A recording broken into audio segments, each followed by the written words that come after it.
Mesdames, Messieurs, il est de mon devoir de vous dire qu'il nous arrive une terrible nouvelle.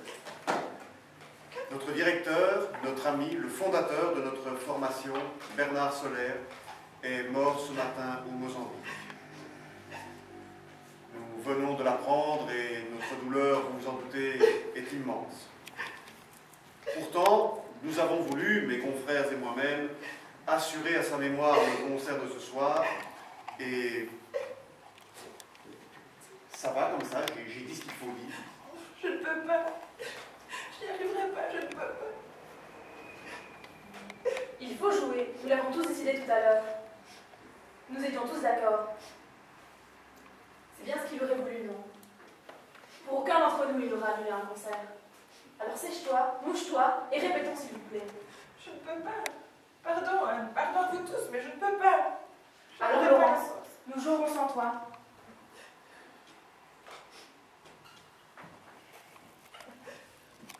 Jouons sans elle, en vrai. Nous pouvons nous passer d'un accordéon. Nous avons décidé de ne jouer que la musique de Bernard ce soir. Alors nous pouvons jouer sans Laurence. De plus, sa partition a été rajoutée. Rajoutée? Oui, rajoutée. Ta partition n'existait pas lorsque Bernard a écrit les musiques qu'André a choisies pour ce soir. Cet accordéon a été rajouté. Tu sais très bien pourquoi cet accordéon a été rajouté. Bernard s'en est expliqué, non? Il tenait à la sonorité de l'accordéon, avec ou sans moi. Et puis si quelque chose a été rajouté dans cet orchestre, ce n'est pas seulement un accordéon. Qu'est-ce que ça veut dire? Qu'est-ce que tu viens de dire là? Tu veux bien m'expliquer clairement ce que tu veux dire? Voyons, mesdemoiselles. Allons, ma petite Anne, s'il te plaît. Nous devons trouver la force de travailler. Je demande à tous un minimum de courage et de responsabilité. Ah, Laurence, Bernard est mort. Taisez-vous, mouchez-vous et répétons, s'il vous plaît. Nous n'avons que trop attendu. Nous n'avons pas de temps à perdre. André, s'il te plaît. Je fais ce que je peux, Zbigniew, excuse-moi. Ce n'est vraiment pas l'heure de me donner des ordres. Mesdemoiselles, messieurs, au début, s'il vous plaît. Prêts? Pardon, André? Je ne suis pas une machine. J'aimerais bien un petit moment de calme avant de partir. D'autant plus qu'on n'a pas joué cette musique-là depuis pas mal de temps et qu'on a chamboulé tout le programme. Et je ne te parle pas de l'ambiance. Ma chérie, je t'en prie, il faut jouer maintenant. Je t'en prie, n'en rajoute pas. N'en rajoute pas, n'en rajoute pas. Si quelque chose est rajouté ici, ce n'est pas moi en tout cas. Mais dis donc, toi, en général, tu n'es pas très cousin, mais là, tu vas te manquer l'occasion de te taire. Florence, je t'en prie, tais-toi. Entrez, s'il te plaît. Mesdemoiselles, messieurs, au début, s'il vous plaît.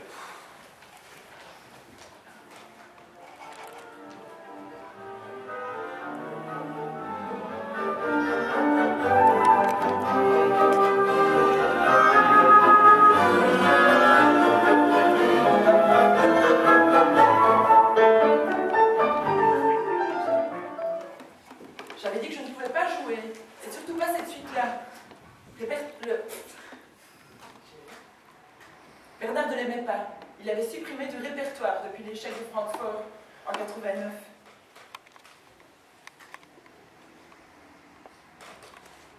Nous avons tous décidé de jouer des musiques de Bernard ce soir. C'est tout. Pourquoi pas la suite André? Cette suite en ré a été écrite pour moi. Et voilà sans doute ce qui gêne Laurence. Toutes les musiques de mon père ont été écrites pour quelqu'un. Et en particulier pour ma mère et pour moi. Et quant à Francfort, l'échec n'a rien à voir avec la musique. C'est à cause des chantages incessants que subissait mon père à ce moment-là. Et chacun sait ce que je veux dire. Il n'y a vraiment pas lieu d'en rajouter. Ah non, Anne, je ne me laisserai pas attaquer là-dessus. Si tu as quelque chose à me dire, dis-le clairement. Je t'ai toujours respecté. Alors respecte-moi aussi, s'il te plaît. Je n'ai rien à me reprocher et je n'ai honte de rien. Et certainement pas de ma relation avec ton père. Et je ne suis pas d'humeur à supporter tes sous-entendus. Laisse Pat. Ne rentre pas dans son jeu, ça ne sert à rien. Laisse. Mesdemoiselles, s'il vous plaît. Nous sommes en répétition, nous ne sommes pas là pour discuter. Justement, je ne me laisserai pas mettre en cause par cette fille qui n'a jamais supporté les femmes de son père, y compris sa mère, et qui aujourd'hui prétend faire sa justice. J'ai aimé Bernard, et ça tout le monde le sait. Personne n'a rien à dire là-dessus. Nous nous sommes quittés à Francfort. Ce n'est pas un mystère. Mais jamais de ma vie, je ne me suis sentie aussi belle. Je ne lui ai pas fait de chantage. D'ailleurs, à cette époque-là, si je lui aurais dit, si tu me quittes, je me tue, il aurait ouvert lui-même la fenêtre et m'aurait dit saute. Ah là, il m'a retenu à coup de poing comme au Far West. Ah, il a été héroïque, vraiment héroïque. Puis on a joué, j'ai joué. Un naufrage, évidemment. Et aujourd'hui, on parle de chantage. Mais je rêve. Et qui vient me parler de chantage? Mais sa fille, évidemment. La voix de son maître. Quelle hérédité! Le désamour, comme disait Bernard. Ma petite Pat, ça ne doit pas être le contraire de l'amour, mais sa continuité, sa suite naturelle, son apaisement. Mon Dieu, mais quel langage! Et quand on pense à toute cette pauvre fille, à qui as-tu fait le coup du désamour? Tiens, rien que dans le groupe, je ne dois pas être la seule. Pas à moi, en tout cas. Pas plus de désamour que d'amour, je peux le jurer. Ce n'est pas la peine, Françoise, personne n'en doute. Ça suffit. Nous sommes à Paris. Et Bernard est mort à Maputo. Personne n'est mort à Francfort. Ni Patricia, ni Laurence, ni Anne, ni moi. Bernard mérite autre chose à présent que ces petits règlements de compte. Je propose, s'il vous plaît, que personne ne s'écarte du minimum de dignité que commande la situation où nous nous trouvons aujourd'hui. S'il vous plaît. Mais au point où nous en sommes, la dignité, bonjour. Et merci Bernard pour cette belle soirée qui s'annonce. Calme-toi, Françoise. Nous sommes tous un peu nerveux, c'est normal. Mais au point où nous en sommes, Patricia, raconte-nous comment tu as connu Bernard. C'est pas triste et ça nous changera les idées. Est-ce bien le moment? Sommes-nous en concert ou à la brasserie? C'est insensé. Nous sommes en répétition et je suis musicien, seulement musicien. Je ne suis ni comédien ni clown. Alors s'il vous plaît, allons-y. Si nous continuons à nous étendre sur la vie des uns et la mort des autres, nous n'aurons jamais fini. Il nous reste juste un peu plus d'une heure. Je vous en prie. Laisse-la faire, André, car il a raison. Ça nous changera les idées. Et puis, n'en doutons pas, cela doit être une haute tenue musicale. Ah oui, André, n'est-ce pas, Patricia? Pour la haute tenue musicale, comme le dit un, je n'ai rien à craindre là-dessus. Bernard a toujours eu en horreur les musiciens. Des chiens savants de conservatoire, comme il disait. Il n'aimait que les gens de talent, et de talent en général. Qui parmi nous peut se vanter d'avoir fait de brillantes études de musique? À part André, bien sûr. Pardon, André, je viens du cabaret. J'étais chanteuse de cabaret. J'écrivais moi-même mes paroles et mes musiques. Et c'est dans un cabaret à Bordeaux que j'ai rencontré Bernard. Ce n'est pas moi qui suis allée le chercher. Il est venu tout seul. Et tard dans la nuit. J'ai vraiment du mal à imaginer Bernard dans une boîte à matelot. C'est tellement pas son genre. Eh bien, moi, ça ne m'étonne pas du tout. Il devait préférer ça aux salles de concert, et puis, il avait peut-être quelqu'un à fuir ce soir-là. Allez savoir. Eh bien, quoi, Karine? Je n'ai rien dit, non? En tout cas, Florence, c'est là qu'il était ce soir-là. Et voilà ce qu'il a entendu. Tu es prête, Karine? Je ne sais pourquoi j'allais danser à Saint-Jean aux musettes. Quand un gars lui prit un baiser, j'ai frissonné, j'étais chippée. Comment ne pas perdre la tête, serrée par des bras audacieux, car on croit toujours aux doux mots d'amour quand ils sont dits avec les yeux. Moi qui l'aimais tant, je le trouvais le plus beau de Saint-Jean. Lui restait grisé, sans volonté, sous mes baisers. Voilà, c'est ça que j'ai chanté ce soir-là. Après ça, le serveur m'a fait savoir qu'un client m'achetait un verre. Par principe, j'ai refusé. Je me refusais de fréquenter les clients. Le lendemain, après mon tour de chant, le serveur me fait savoir que le même client tenait me parler. Il me tend une carte de visite sur laquelle il y avait un nom que je ne connaissais pas. Dessous de ce nom, j'ai lu Radio France, la télé ou la radio, quelque chose comme ça. J'y suis allée. Je suis allée en salle et le serveur m'a montré le client.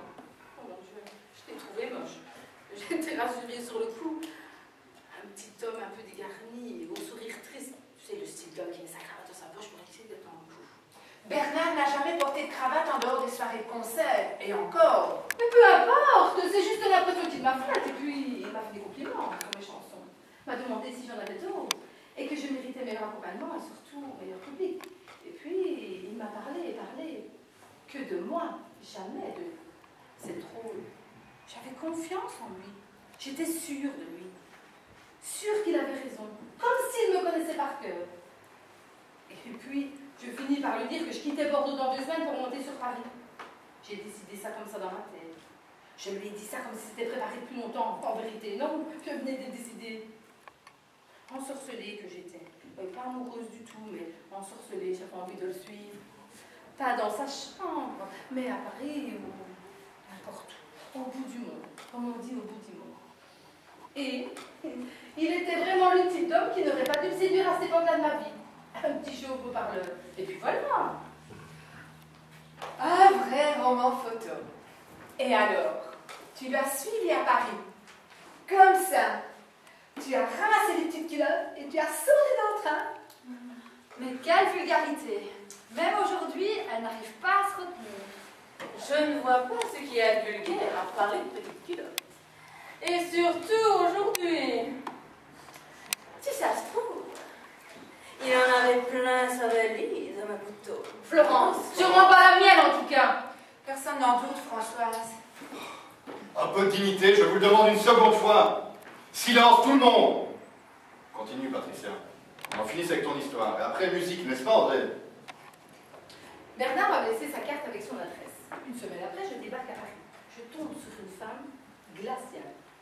Peu de temps après, j'ai su que c'était toi, Anne. Sans même me connaître, elle me détestait déjà. Enfin, bref, j'ai retrouvé Bernard. Il m'a accompagné chez Karine pour qu'on travaille des arrangements avec elle. Et puis voilà. Et alors, c'est tout? Le reste est entre moi et Bernard à présent. Et ça ne regarde plus personne. Elle vous a raconté la fin de son histoire, puis elle vous a raconté le début de son histoire. Le reste, chacun de vous en a assez vu. Laissez-la tranquille. Alors, si je comprends bien, Karine, ça a commencé chez toi, tout ce trafic. Tu as fait la bonne copine complaisante qui recueille de nouveaux petits chats perdus de Monsieur Bernard. Ah, vraiment, quelle bonté, quelle générosité. Et pas jalouse en plus. Vous deviez bien vous amuser tous les trois. Et youpi, et vive la vie! Marie-Claude, tu es ignoble. Tais-toi. Comment peux-tu dire des choses pareilles? André, tu es le chef à présent. Tu peux pas laisser dire ça. Ça passe la mesure, vraiment. Lesbie. Chez nous, nous faisons de la musique. Je sais le dire fort. Chez nous, nous faisons de la musique. Et personne ne peut émettre le moindre doute là-dessus. Chacun peut apprécier les progrès que Patricia a fait en quelques mois. Grâce à Bernard. Et un peu grâce à moi. C'est évident, Karine. Bernard ne s'est jamais intéressé à autre chose qu'à la musique. Il est parfaitement indécent de vouloir le faire passer ce soir pour un bourreau des cœurs. Il n'en avait ni l'ambition, ni les moyens. Merci, c'est vrai que c'est indécent à la fin. N'empêche que s'il y avait un homme dans ce groupe, c'était bien Bernard. Et ça, c'est une justice à lui rendre. Et un hommage aussi. Bon, ça commence à bien faire. André, soit on fait de la musique et tout de suite, ou bien je quitte la salle et Florence aussi. Et au nom de quoi je quitterai la salle avec toi, Bernard? Oh, Stéphane, je suis toute perturbée. En vertu du principe que les époux doivent se soutenir dans l'adversité. Et où est l'adversité ce soir? Dans notre couple? Ou dans le fait que Bernard soit mort? Florence, mesdemoiselles, messieurs, le 6, s'il vous plaît, la sonate de l'enfantement. Passez-la, on dirait que je peux faire. Sans Laurence, la sonate de l'enfantement.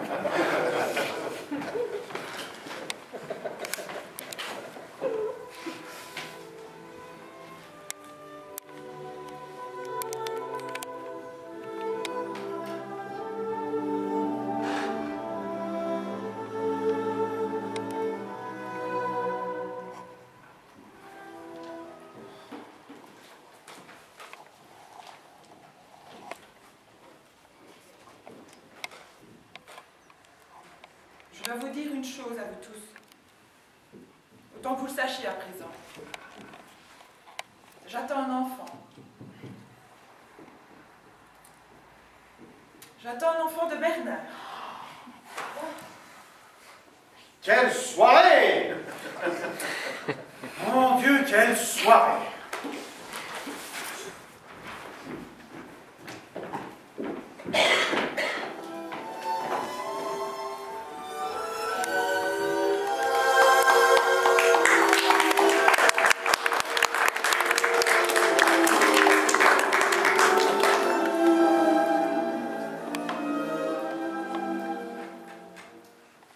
Ça n'est pas possible, ça n'est pas vrai. Tu es certaine de ce que tu avances, Laurence. Tu as conscience de la gravité de ce que tu viens de nous dire. Absolument certaine. À la limite, peu m'importe que vous le croyez ou non. Cela ne change rien au fait que j'attends un enfant et que Bernard en soit son père. Il fallait que je le dise. Cet enfant est en moi. À qui le dire d'autre maintenant que Bernard n'est plus là? Il est impossible que Bernard ait un enfant de toi. C'est un homme marié, il avait des enfants en horreur. Il en avait commis un, comme il disait. Je ne peux croire qu'on en ait fait un autre avec toi. Bernard ne le savait pas, je devais lui en dire, lui expliquer à son retour. S'il l'avait refusé, je n'aurais pas gardé. Et maintenant, Maintenant quoi? Bernard est mort. Alors l'enfant. Bernard est mort, alors je le garde. Cet enfant est à moi, rien qu'à moi. Seul Bernard pouvait me l'enlever, seulement lui. Vous comprenez ça? Vous pouvez comprendre ça au moins? Bernard n'aurait jamais accepté un enfant de toi ni de personne d'ailleurs. Et maintenant, tu veux juste profiter de la situation. Oh, comment peux-tu parler comme ça, Françoise? Profiter de la situation. Vu l'état actuel des choses, je ne vois pas ici qui pourrait profiter de la situation. On ne peut que subir la situation. Puis, il s'agit d'un décès, nom de Dieu, pas d'une fugue. Joli jeu de mots, mon chéri. Mais qu'est-ce qui te prend tout d'un coup de voler au secours de la veuve et de l'orphelin? C'est l'amour de Bernard qui te donne le courage d'un coup de ne plus être lâche. Je dis simplement que je plains Laurence, et que je l'admire aussi. S'il y avait quelqu'un qui a du courage ici, c'est bien elle. Puis, elle porte un enfant tout de même. C'est hautement respectable.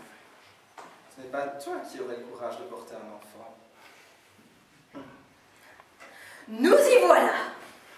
Je vis avec toi, Stéphane. Autant dire que j'en ai déjà un enfant. Tu ne sais pas lasser tes chaussures. Je n'ose même pas t'envoyer acheter le pain parce qu'il y a la rue à traverser. Et il faudrait te faire un petit frère. Monsieur ne sait rien faire d'autre que les répartitions. Il ne sait ni prendre le train, ni même un autobus. Mais il voudrait me faire un bébé. Merci bien. Ma pauvre Laurence, je ne l'aime pas beaucoup. Ce n'est un secret d'ailleurs pour personne. Mais vraiment, je ne te prêterai pas Stéphane comme babysitter. Ça suffit. Mon père est mort ce matin. Nous donnons un concert à sa mémoire sur la péniche Opéra ce soir. Alors, quels que soient vos sentiments à son égard, il n'a pas mérité cet étalage de pitreries lamentables, de mensonges, d'horreurs, de saloperies. J'attends un enfant de ton père, Anne. Si tu veux appeler ça une pitrerie, c'est ton affaire. Mais sache que la pitrerie que j'ai dans le ventre, c'est quand même ton petit frère. Oh, mais tais-toi, c'est dégoûtant. Faites la taire, je vous en prie. Allons, mesdemoiselles, messieurs, musique. Table à l'entrée.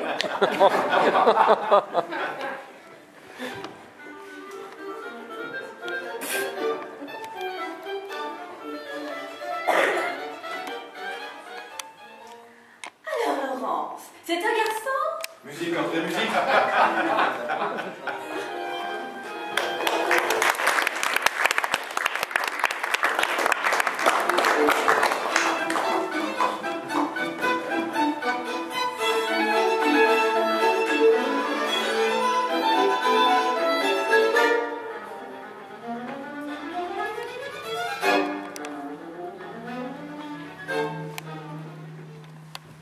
Pardon, mais je ne crois pas être en mesure de jouer cette sonate.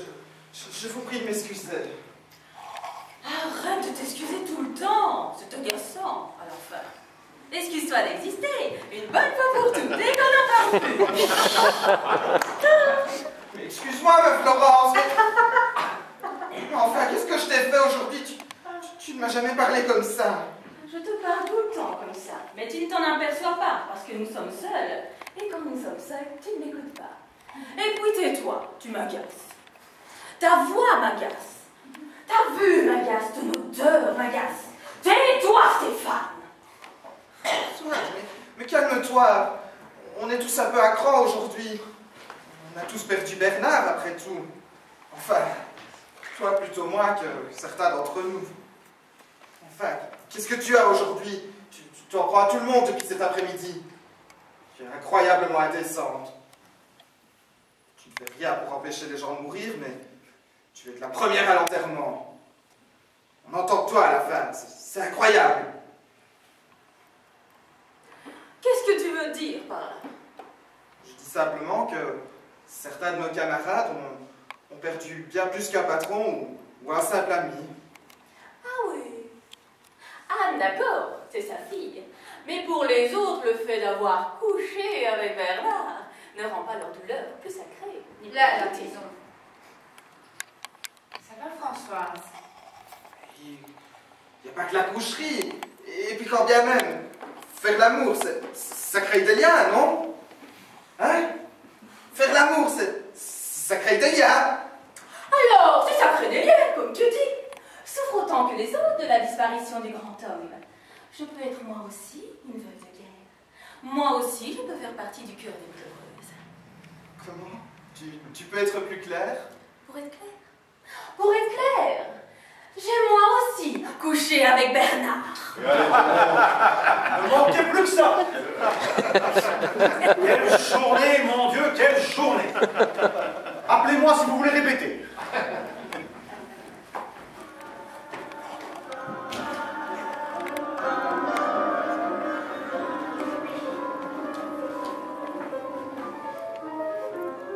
Moi aussi, j'ai couché.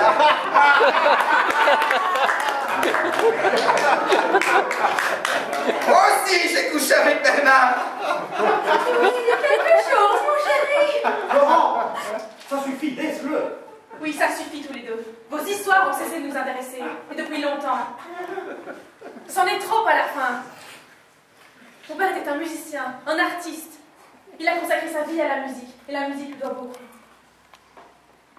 Il était d'autre part un homme bon et généreux. Et personne ici ne peut dire le contraire. Il a beaucoup fait pour nous tous. Il nous a aimés et respectés. Il était courageux et honnête. De plus, il travaillait trop. Beaucoup trop, et il en est mort. Et voilà, près d'une heure, que vous vous efforcez de le faire passer pour un dégénéré, un ivrogne, un coureur, voire un pédéraste. Mais c'était infâme à la fin. À vous entendre, je ne reconnais même plus mon propre père. Anne a raison, c'est infâme. N'est-ce pas, Françoise? Anne, garde ce genre de discours pour le communiqué de presse et parle-le-nous s'il te plaît. Nous sommes entre amis, enfin, entre nous. Et Bernard doit se contenter de la vérité. Sa vraie qualité était son talent. Grand musicien, certes. Pour le reste, c'était un homme faible, pas très honnête, pas du tout fidèle. Pas plus d'ailleurs en amitié qu'en amour. Il en demandait plus aux autres qu'il ne pouvait en donner lui-même. Il était menteur, susceptible, buveur, gourmand, colérique, despotique, faible et beaucoup d'autres choses encore. Mais malgré tout cela, c'était l'homme le plus attachant que j'ai connu dans toute ma petite vie. Je l'ai aimé légèrement, doucement, car je savais que pour le garder un peu, il fallait l'aimer un peu. Et puis, je ne lui ai jamais rien demandé d'autre. Je pense qu'il nous en a suffisamment fait baver à tous pour qu'on dise ce soir la simple vérité. Car, après tout, la vérité, ce n'est pas de ça qu'il est mort. Il ne s'en est même d'ailleurs jamais servi. Tenons-nous-en donc à la vérité. Vérité pour vérité, j'ai moi aussi couché avec Bernard. Stéphane, arrête ça ou je te casse la gueule. André! Mais quand tu veux, André. Et toi aussi, Spitner. Arrêtez! Ça va pas? Du calme! Ça suffit, les mecs!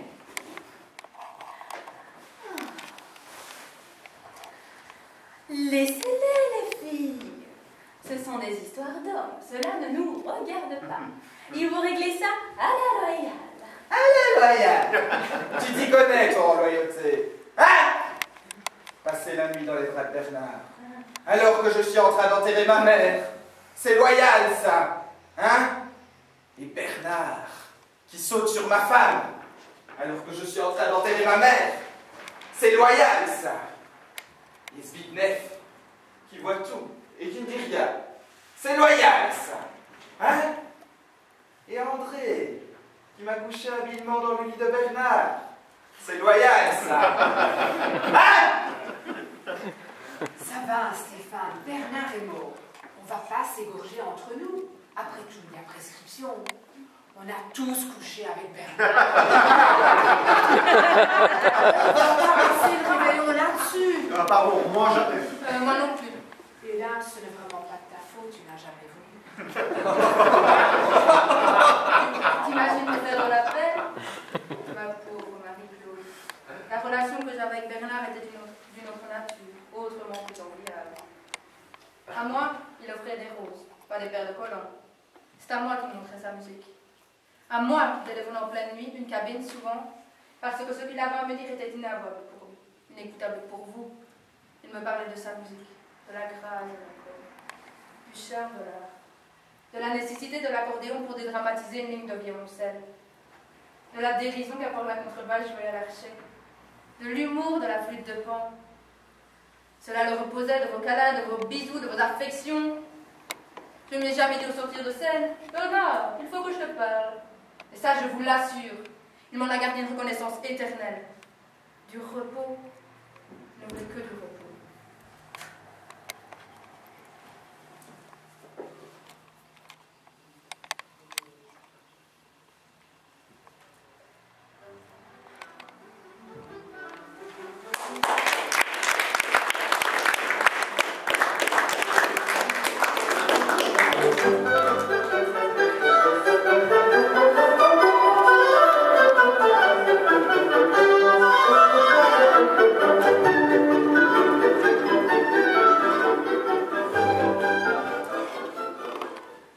Qu'est-ce qu'on va devenir, André?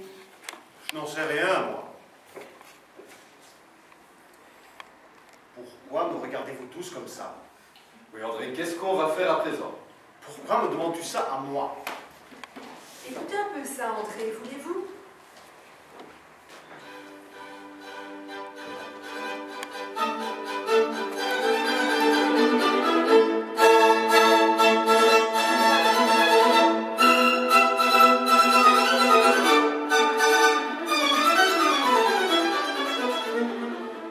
Vous connaissez cette musique, André? Non. Mais c'est très beau. C'est de Bernard, je suppose? C'est votre sonate, André. Bernard m'a demandé de la travailler il y a de ça 3 mois. Il disait qu'il ne fallait rien y toucher et surtout ne pas ajouter d'instruments, que c'était très beau ainsi. Il voulait inclure votre sonate dans le nouveau programme, André. Une surprise. Il m'avait demandé de ne pas vous le dire. André est un imbécile. Il risque de refuser qu'on le joue, m'a-t-il dit. Et puis, si ça se trouve, il ne saura pas que c'est de lui. De toute façon, il ne se reconnaîtrait pas lui-même dans une classe. Est-il seulement certain d'exister? Vous voyez? Je suis un imbécile. Et un raté. Et c'est vrai. N'empêche, Bernard vous aimait beaucoup, André, et il vous estimait à votre juste valeur. Comme nous tous ici, à notre juste valeur. Et il savait estimer, croyez-moi, je ne sais pas qui d'entre nous peut se donner le droit de le juger. Il est mort. Mort! Merde, merde et merde! Dommage que cette sonate, tu ne l'avais pas écrite pour piano, André. J'aurais peut-être eu ma chance. Tu es le chef maintenant, André. Notre directeur musical, notre répétiteur. Et notre doyen aussi.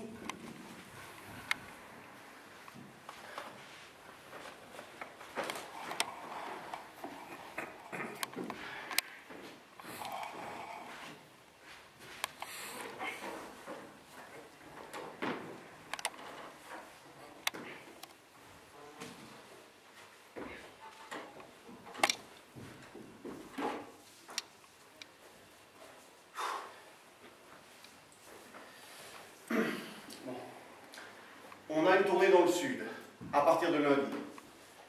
Mais avec tout ce qui vient d'arriver, tout ça, je ne sais que faire. Je n'y ai pas réfléchi. Et puis l'enterrement... Il n'y aura pas d'enterrement. Il va être incinéré sur place. Mabassa reverra ses cendres à Paris au dernier. Ses parents ont décidé ça. Et ma mère ne veut pas en entendre parler. Je sais vraiment pas ce que je veux faire. Alors on va dans le sud. Qu'est-ce qui nous empêche d'aller dans le sud? Si tout le monde est d'accord, c'est signé. Enfin, Bernard a signé. Aix-en-Provence, Valence, Avignon. Si tout le monde est d'accord, rien ne nous empêche de partir la semaine prochaine. Vous vous souvenez, l'an dernier à Avignon, au restaurant, au coup de la salade de fruits? C'était quoi? On était au restaurant. Nous en étions au dessert, et Bernard, qui avait encore une fois décidé de ne plus boire, demande au maître d'hôtel: il y a de l'alcool dans la salade de fruits? Le type répond d'un air outré: oui, naturellement. Bernard dit alors: dommage, je ne bois pas d'alcool. Le maître d'hôtel foireux ajoute: oh, mais vous savez qu'il y en a vraiment très peu.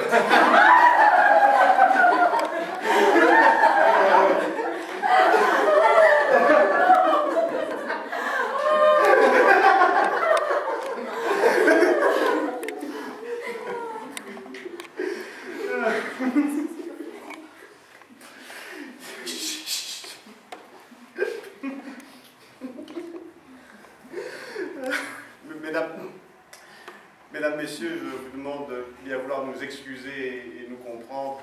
Cette soirée n'a rien de normal et j'espère que vous voudrez bien nous pardonner ce petit manque de sérieux. C'est ça, André, détends-toi. La semaine prochaine, on part en tournée. On n'aura pas l'occasion de rigoler. D'autant que Bernard ne sera pas là.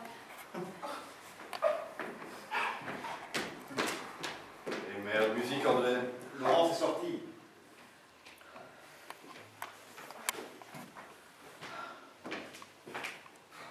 Je suis là, quand vous voulez. Mesdemoiselles, messieurs, le 12, s'il vous plaît.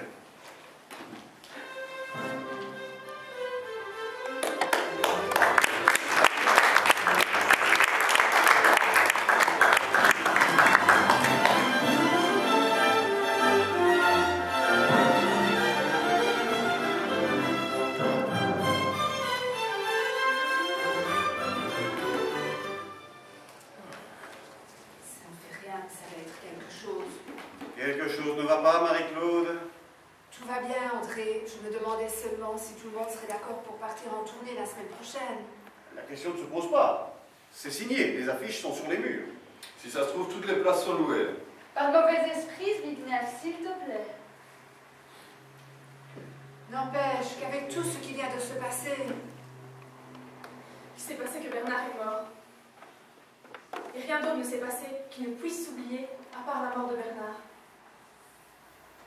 Et si quelqu'un doit oublier tout ce qui s'est passé ici ce soir, c'est bien moi. Et pas seulement tout ce qui s'est passé ce soir, mais tout. Tout ce que m'a fait subir mon père. Toutes ces années de piano forcé. Depuis l'âge de 7 ans, il m'a appelé au piano. Et il me semble aujourd'hui que j'ai toujours eu la musique en horreur. Je voulais être comédienne. Je le voulais tellement fort que mon père a fini par céder. Sur le piano seulement. Il m'a fait travailler le chant. Des années de chant. Une horreur. Je rêvais d'être mime et acrobate, juste pour le silence. Et j'ai même appris l'acrobatie en cachette, vous savez. Ça me prenait tellement que j'ai raté mon bac. Je me suis retrouvée vendeuse en maroquinerie. 4 ans. Mais 4 ans de bonheur, Bernard m'a fichu. Pas de piano, pas de chant, des vacances. Ah, et puis il est venu me chercher.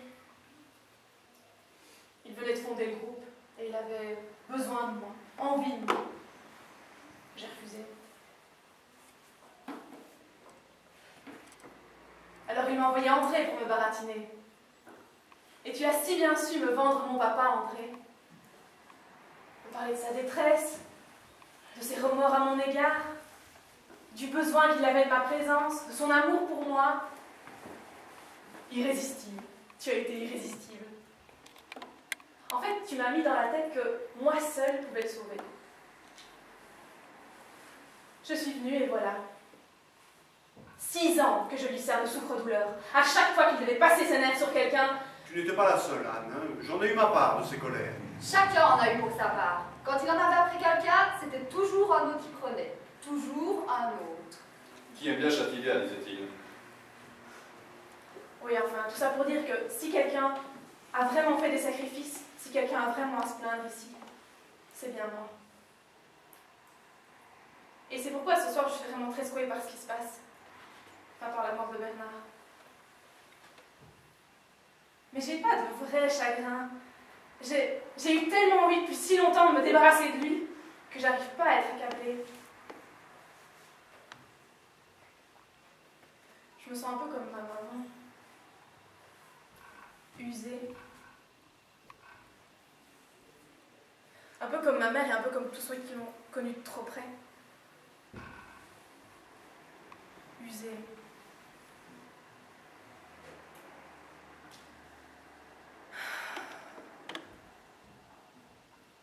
Bon. On travaille un peu.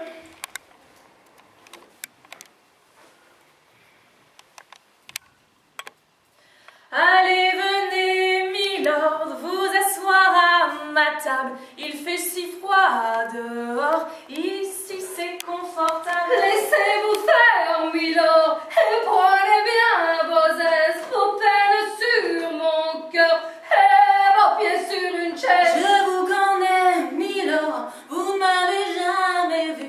Je suis une fille du port, une ombre de la rue. Allez, venez, milord, vous asseoir à ma table. Il fait si froid dehors, ici c'est confortable. Laissez-vous faire, milord, et prenez bien vos aises, vos peines sur mon cœur, et vos pieds sur une chaise. Je vous connais, milord, vous ne m'avez jamais vu. Je suis qu'une fille du port, une ombre de la rue.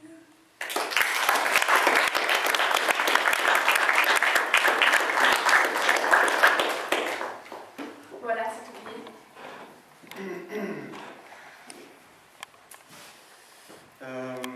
Bon. Tout le monde est d'accord pour partir? De toute façon, qu'est-ce qu'on peut faire d'autre? Ah, en tout cas, moi, après cette tournée, vous vous passerez de moi. Hein. Je chercherai du travail dans un vrai orchestre, avec de vrais musiciens, pas des amis. Un orchestre où personne ne me connaîtrait et où je ne connaîtrais personne. Bonjour, bonsoir, vous allez bien, oui, et vous-même. Enfin voilà, et vive la musique. Tu crois peut-être que c'est facile, Stéphane. Nous sommes des petits musiciens. C'est ce qui faisait la force de Bernard et l'originalité de notre groupe. Bernard avait les musiciens dont tu rêves en horreur. Il nous a formés à son image, moulés, il nous a appris la liberté.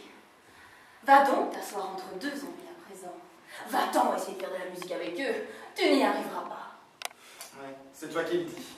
Elle a un peu raison, Steph. On a pris de drôles d'habitudes ici. Demande à André et tu verras. Il est vrai que ce n'est pas évident.